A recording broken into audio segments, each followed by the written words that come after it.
हमारा फल बना रहे। उसने कहा तुमने मुझे नहीं चुना। हम कई बार बोलते हैं कि मैंने परमेश्वर को ग्रहण किया। कहता नहीं, तुमने मुझे ग्रहण नहीं किया, तुमने मुझे नहीं चुना, मैंने तुझे चुना और ठहराया कि तू बहुत सा फल ला सके। आप जानते हैं परमेश्वर आपको क्यों चुनता है? चलो आप बताओ परमेश्वर आपको क्यों चुनता है? मान लीजिए आप एक बिल्कुल स्मॉल बैकग्राउंड से हैं, आम सी आपकी बैकग्राउंड है, आपका आम सा परिवार है, आपके आम सी जिंदगी है। क्यों परमेश्वर ने आपको चुना? आप जानते हैं वचन क्या कहता है?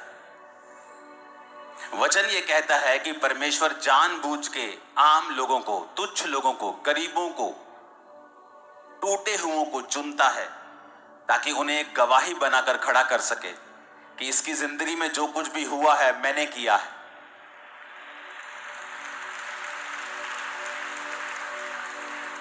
आज मैं ये नहीं कह सकता कि मैं कंप्यूटर इंजीनियर हूं तो मैं बड़ा अच्छा बोलता था, परमेश्वर ने मुझे चुन लिया। इसमें तो फिर मेरी बड़ाई होगी ना कि मैं बड़ा चालाक था तो प्रभु ने चुन लिया। जब मैं परमेश्वर में आया हूं मैं मेंटली अपसेट था, आम लोगों में बैठकर बात भी नहीं कर सकता था, बिना दवाई और नशों के नहीं जी सकता था। प्रीच करना तो दूर की बात, आम लोगों में कन्वर्सेशन जब होती थी कि मेरे दादाजी को हार्ट अटैक हो गया, मेरी नानी मर गई, मेरी नानी को बीमारी हो गई, तो मेरे को अटैक्स शुरू हो जाते थे, मैं उनमें बैठ नहीं पाता था। तो परमेश्वर ने कहा मैंने जगत के निर्बलों को, जगत के तुच्छों को चुन लिया ताकि उनको जो अपने आप को कुछ समझते हैं उनको मैं शर्मिंदा करूं तुम लोगों के जरिए, तुम लोगों के द्वारा। इसका मतलब परमेश्वर जब आपको चुनता है वो इसलिए आपको चुनता है कि परमेश्वर आपकी जिंदगी में कुछ बड़ा काम करना चाहता है। उसने आपको फालतू में नहीं चुना। अभी आप जाते जाते अपने घर में जब जाएंगे तो आप पूरी, अगर सब्जी लेनी है तो पूरी रेडी उठा के नहीं ले जाएंगे आप। आपको पता है ये खराब हो जाएगी, मैं जितनी खाना चाहता हूं, चाहती हूं, मैं उतना ही लेके जाऊंगा। तो परमेश्वर ने भी फालतू में आपको नहीं सिरजा है, उसने फालतू में आपको नहीं बनाया है। ऐसे लोग भी मैंने देखे हैं अपनी लाइफ में, आप उन्हें इंटरनेट पे सर्च करें आपको मिल जाएंगे, जिनके दोनों हाथ नहीं थे, दोनों पांव नहीं थे। अब शैतान उन्हें पूछ सकता है कि तेरे को परमेश्वर ने फालतू ही बनाया है तो तेरे क्या काम है, तेरा ना तेरे हाथ है ना तेरे पांव है, तो क्या तेरी नरक जैसी जिंदगी है? कुछ तू कर नहीं सकता, चल नहीं सकता, उठ नहीं सकता, खा नहीं सकता अपने आप, तू कुछ नहीं कर सकता। लेकिन परमेश्वर ने आज उसे दुनिया के टॉप प्रचारकों में से एक प्रचारक बना दिया है। आई थिंक निक नाम है उसका, आप जाके गूगल पे सर्च करना। तो यानी आपकी कंडीशन कैसी भी हो, परमेश्वर ने आपको बड़े काम करने के लिए चुना है। आप किसी भी निचली पोजीशन पे हो, कहीं भी हो, आपकी कंडीशन जितनी मर्जी बुरी हो, लेकिन एक बात पक्की है, परमेश्वर ने आपको बड़े काम करने के लिए चुना है। ये पहले दिमाग में बिठाना पड़ेगा, हाँ या ना। ये दिमाग में जब बैठ जाएगा कि परमेश्वर ने मुझे बड़े काम के लिए चुना है, अब करना क्या है? अब मुझे परमेश्वर के पीछे पीछे चलना है। एकदम से नहीं होगा। यूसुफ 2-4 साल में प्रधानमंत्री नहीं बन गया, दाऊद 2-4 साल में इजराइल का राजा नहीं बन गया, 30 साल की उम्र में वो 12 गोत्रों में से एक यहूदा का गोत्र का राजा बना, और 37 साल की उम्र में वो इजराइल का राजा बना। और जब वो मसा किया गया था राजा होने के लिए, शायद वो 15 से 16 टीन एज के बीच में था वो। तो कितने साल लगे उसे उस दर्शन को पूरा होते हुए देखने के लिए, पर उतने साल क्या किया उसने? उतने साल वो मसे में बढ़ा, अभिषेक में बढ़ा, परमेश्वर के संग संग चलता रहा, दुखी भी रहा होगा, परीक्षाओं में भी रहा होगा, लेकिन उसने परमेश्वर के वचन के साथ कॉम्प्रोमाइज नहीं किया। आज 2 बार वीजा रिजेक्ट हो जाए तो आदमी व्यभिचार करने चला जाता है, 3 बार किसी ने वीजा रिजेक्ट कर दिया तो दारू पीने चला जाता है। उसका परमेश्वर के साथ कोई भी संबंध नहीं है, उसे लगता है कि यही चीजें मेरे लिए आशीष हैं। वो परमेश्वर की उपस्थिति को समझता नहीं। एक बात आपको दिमाग में रखनी होगी कि अगर परमेश्वर ने आपको चुना है तो उसने आपकी लाइफ में बड़े काम करने के लिए आपको चुना है, और वो कुछ बड़ा आपकी जिंदगी में करना चाहता है, इसमें कोई शक नहीं।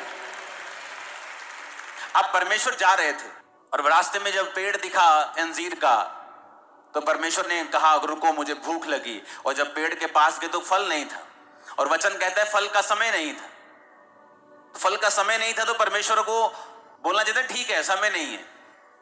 अब मैं सर्दियों में आम के पेड़ के पास जाऊंगा तो आम का पेड़ तो फल रहित होगा, तो मैं क्या कर सकता हूं। लेकिन बाइबल कहती परमेश्वर ने उस पेड़ को कहा सूख जा, अब से तेरा फल कोई ना खाए। क्यों?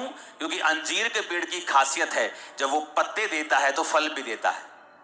तो वो धोखा दे रहा था, पत्ते तो दिखा रहा था दूर से कि दूर से पत्ते देके यीशु मसीह पास तो आए, लेकिन फल नहीं था। तो हमें ऐसे विश्वासी नहीं बनना है जिनका हालेलुया आमीन तो ऊंचा हो, लेकिन अपने कर्मों से वो हालेलुया और आमीन का इनकार कर रहे हो। कि मुंह से तो हालेलुया ऊंचा है कि यहोवा की स्तुति हो, लेकिन अपने कर्मों से वो शैतान की स्तुति कर रहे होते हैं। अगर यहोवा की स्तुति हो तो व्यभिचार तुम्हारी जिंदगी में फिर क्या कर रहा है? चोरियां तुम्हारी लाइफ में फिर क्या कर रही हैं? निंदा चुगली तुम्हारी लाइफ में फिर क्या कर रही है? अगर यहोवा की स्तुति हो, अगर हालेलुया बोलना है तो अपनी जिंदगी को हालेलुया के जैसा करना भी है। कि जब परमेश्वर तुम्हारा हालेलुया और आमीन देखे, तुम्हारी प्रार्थना को सुनकर तुम्हारे पास आए, तो उसे तुम फेक पेड़ की तरह ना दिखाई दो कि जिसके पत्ते तो हैं, जो ऊपर से अपने आप को धर्मी तो दिखा रहा है लेकिन अंदर से धर्मी नहीं है। हालेलुया। अब आपको यह समझ आ गया कि परमेश्वर ने मुझे चुना है, मैंने उसे नहीं ग्रहण किया, उसने मुझे चुना है और इसलिए चुना है। प्रभु कहता मैंने तुम्हें चुना है और ठहराया है कि तू बहुत सा फल लेके आ।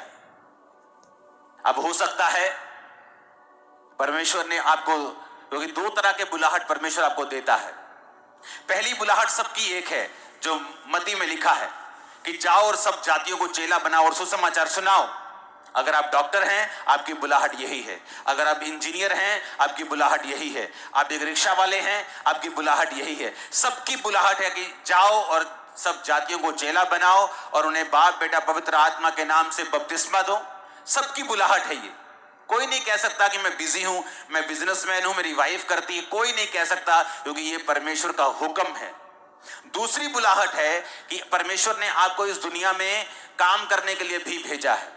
दूसरी बुलाहट यानी आपकी पहली बुलाहट सुसमाचार की है, उसको सपोर्ट करने के लिए परमेश्वर आपको बिजनेस देता है, किसी को जॉब देता है, किसी को कोई काम देता है, वो आपकी दूसरी बुलाहट है। आप डॉक्टर हैं, इंजीनियर हैं, बिजनेसमैन हैं, आप किसी कंपनी में हैं, वो आपकी दूसरी बुलाहट है।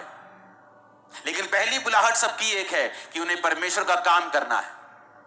और तब जब हम परमेश्वर के संग चलना शुरू करते हैं और में ये वचन समझ आता है, क्योंकि अगर वचन समझ में आ जाए ना, वचन अगर खाने पड़ जाए और अंदर स्पिरिट में हम इसको लेकर खा लें, यहोजकेल की पुस्तक में लिखा, परमेश्वर ने कहा इस पुस्तक को ले और इसे खा